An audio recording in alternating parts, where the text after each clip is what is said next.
অনেকেই বাদ দিয়েছে, অনেকেই ব্যবসাটা করে নাই বিধায়। কালের বিবর্তনে এবং রেডিমেড প্রযুক্তির চাপে কাঠের তৈরি জিনিসপত্রের ব্যবহার অনেকটাই কমে গেছে।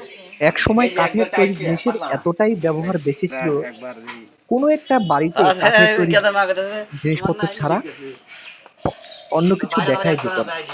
সেখানে এখন বিরল রেডিমেড প্লাস্টিকের দাপটে প্রতিটা বাড়িতে কাঠের তৈরি ব্যবহারের জিনিসপত্র মাইনাস করে দখলে নিয়েছে প্লাস্টিকের তৈরি জিনিসপত্র।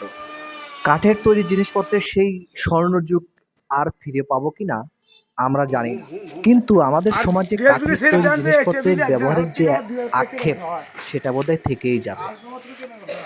আমরা আর কখনোই বোধহয় এটা ভুলতে পারবো না।